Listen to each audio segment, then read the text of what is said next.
form was bent more with the sufferings of a few weeks than it had been by his century of age. But although the two were weary and worn, they still kept on their good work of aiding the sick.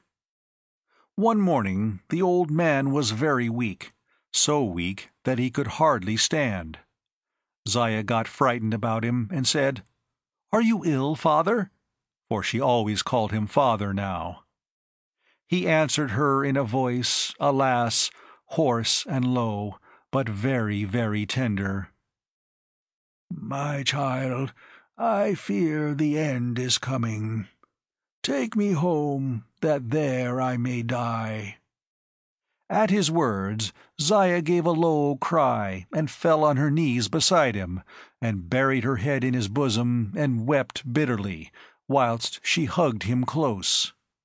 But she had little time for weeping, for the old man struggled up to his feet, and seeing that he wanted aid, she dried her tears and helped him.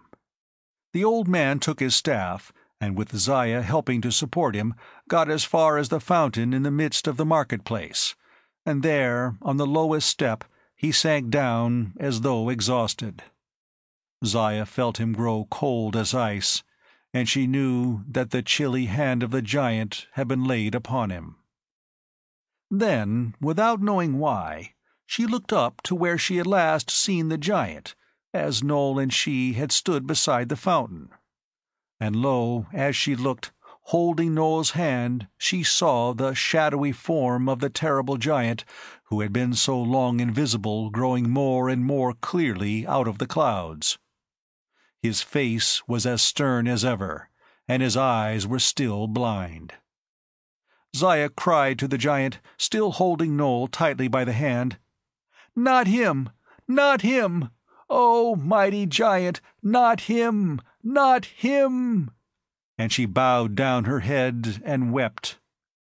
There was such anguish in her heart that to the blind eyes of the shadowy giant came tears that fell like dew on the forehead of the old man. Noel spake to Zaya, "Grieve not, my child.